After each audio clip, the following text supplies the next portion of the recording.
दोस्तों, आज मैं आप सभी को सुनाने जा रहा हूँ मेरे द्वारा लिखी गई कहानी, जिसका शीर्षक है राखी। आज का दिन पूरा व्यस्त था, इतना कि खाने पीने का होश नहीं था। मेरे पास मेरी फाइलों का बंडल था। कुछ फाइलें मेरी आंखों में पड़ रही थी तो कुछ पन्ने मेरे हाथ में थे। मन में उथल पुथल तो मानो आम थी मेरे लिए। काम के वक्त एक ख्याल तो शायद किसी को ही आता होगा कि टॉम क्रूज की मिशन इम्पॉसिबल कितना कमा लेगी इंडिया में। और फिर ऐसे ख्याल के आते मन को शट अप बोल के चुप कराना भी आम था। घड़ी की टिक टिक बार बार घर जाने का संकेत दे रही थी। सारी उलझनों के बीच चश्मा हटाकर 2 मिनट सिर नीचे करके बैठा। कुछ पल के बाद लगा जैसे मानो कोई पास में आके बैठा हो। मुंह घुमाया तो देखा 8-10 साल का बच्चा था। मैं उठ के अपने पेपरों को लेकर फाइलों में लगाने लगा। एक नज़र उस बच्चे पर पड़ी। उदास था शायद, रूठा रूठा बैठा था। मैंने अपनी फाइलों को समेटते हुए पूछ ही लिया, हे क्या हुआ? उसने देखा, हाय बोला, फिर मुंह फेर लिया। मैं हंसने लगा। मैंने अपनी बेइज्जती फिर से करवाने के लिए पूछा, उदास क्यों हो? उसने मुझे उन चमकती हुई आंखों से देखा जो कुछ कहना तो चाहती थी पर अनजान थी। मुझे रहा नहीं गया। मैंने उसे अपनी ओर घुमाया और हाथ पकड़ के पूछा, क्या हुआ जूनियर, बताओ, दोनों मिलके फाइट करेंगे? उसने देखा, हाथ हटाया और कहा, रहने दो, आप नहीं समझोगे।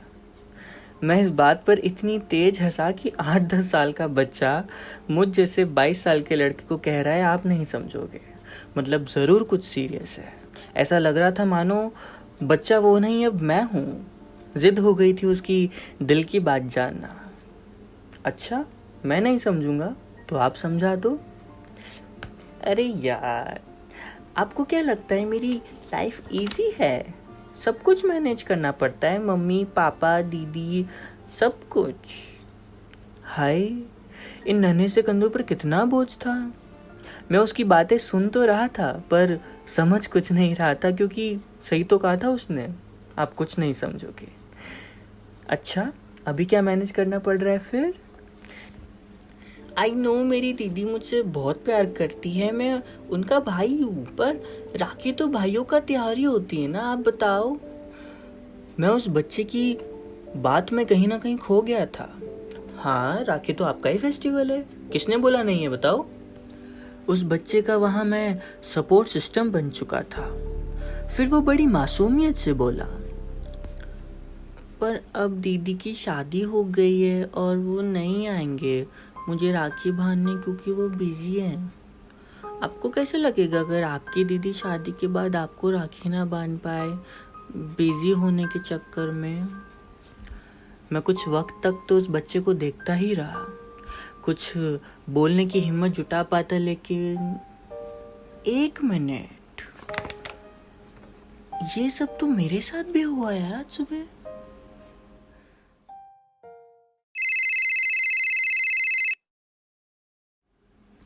हेलो रोमिल।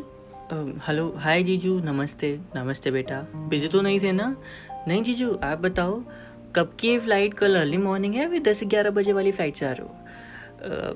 रोमिल, मैं कह रहा था कि शायद हमारा आना नहीं हो पाएगा इस बार। एक्चुअली बहुत इम्पोर्टेंट मीटिंग है कल। मम्मी पापा आ रहे हैं तुम्हारे पास, मॉर्निंग में पहुंच जाएंगे। सोनिया अभी भी मीटिंग में है, मैं उसकी फ्री होती ही बात करवाता हूँ। आई होप तुम समझ सकते हो। हाँ हाँ जीजू, इट्स ओके, कोई बात नहीं। ठीक है ना बेटा, I call you in the evening, ठीक है? हाँ जीजू, ओके बेटा, bye bye. Sir sir sir उठिए। सर 9 बज गए हैं, उठिए। मेरी आंखें खुली तो मैंने देखा मेरा सिर टेबल पर था और फाइलों के पन्ने उड़ रहे थे। सर आप आधे घंटे से सो रहे हैं, 9 बज गए हैं, आप घर चले जाइए, ये सब कल कर लीजिएगा। मेरा जूनियर कलीग मेरी फाइलों को समेटने में लगा था। मैं सपना देख रहा था। वो 8-10 साल का बच्चा कोई और नहीं, मेरा मन था, जो शायद सुबह जीजू की बात को कि दीदी नहीं आ पाएंगी को दिल से लगा बैठा था।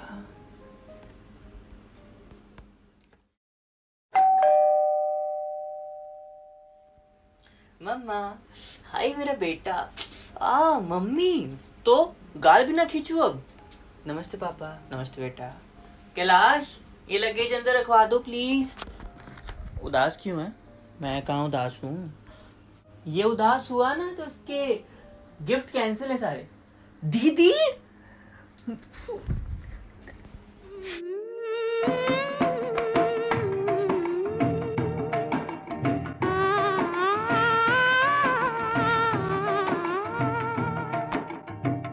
हम बहनों के लिए मेरे भैया आता है एक दिन साल में, आता है एक दिन साल में।